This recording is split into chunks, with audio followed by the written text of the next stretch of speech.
warahmatullahi wabarakatuh. Pada kesempatan hari ini untuk yang kelas 10 kita belajar sejarah bab 8, judulnya Upaya Mempertahankan Kemerdekaan dari Ancaman Sekutu dan Belanda. Ini dibagi menjadi 3 subbab, tapi untuk saat ini kita membahas 2 dulu.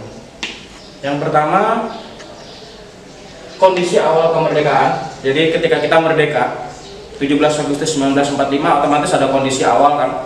Yang namanya kondisi awal, pasti kondisinya nggak mungkin ideal. Sama kalau kamu misalkan hubungan sama orang, hubungan sama pacarmu, pasti kondisi awalnya nggak mungkin ideal.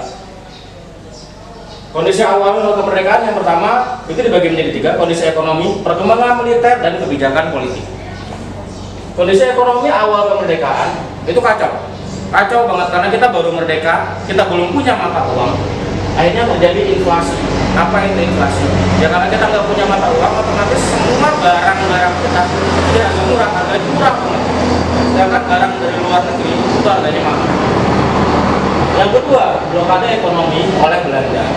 Kita punya produk, tapi kita nggak bisa menjual produk tersebut keluar karena kita diblokade oleh Belanda. Yang ketiga, kas negara kosong. Ya jelas kasnya kosong loh, kita belum punya mata uang pada waktu itu. Yang selanjutnya, perkembangan militer. Nah, yang namanya sebuah bangsa otomatis harus punya militer, harus punya tentara. Maka dibentuklah BKR awalnya, Badan Keamanan Rakyat, kemudian berubah menjadi TKR, Tentara Keamanan Rakyat. Yang ketiga berubah menjadi TRI, Tentara Rakyat Indonesia, dan kemudian berubah lagi menjadi TNI atau Tentara Nasional Indonesia sampai saat ini. Yang ketiga, kebijakan politik dibagi menjadi 2, pembentukan KNIP, Komite Nasional Indonesia Pusat, dan pendirian partai politik. Untuk KNIP dan partai politik nanti kita bahas di pertemuan-pertemuan yang selanjutnya, karena KNIP dan partai politik ini butuh pembahasan khusus. Lanjut ke yang kedua, kedatangan sekutu dan Belanda.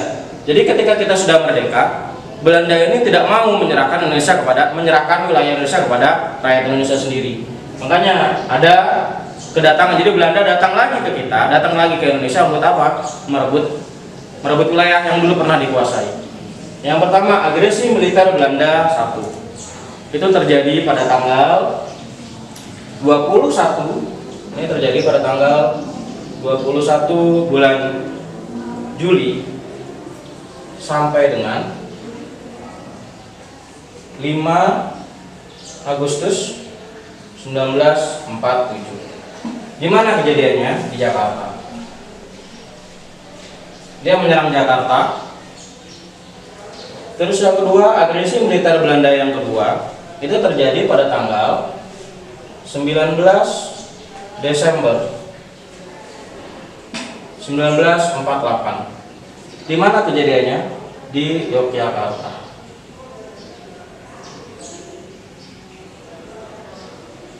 Oke, review lagi ya.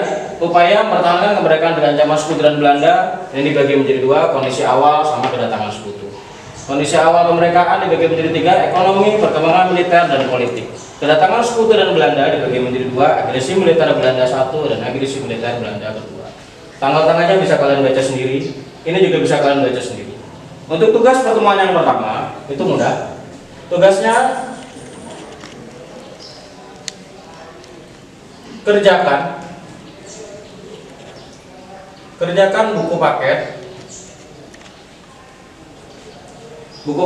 halaman 165. Kerjakan tugas buku paket halaman 165. Soalnya ditulis di buku catatan, dikumpulkan paling lambat tanggal 17 April 2020. Oke.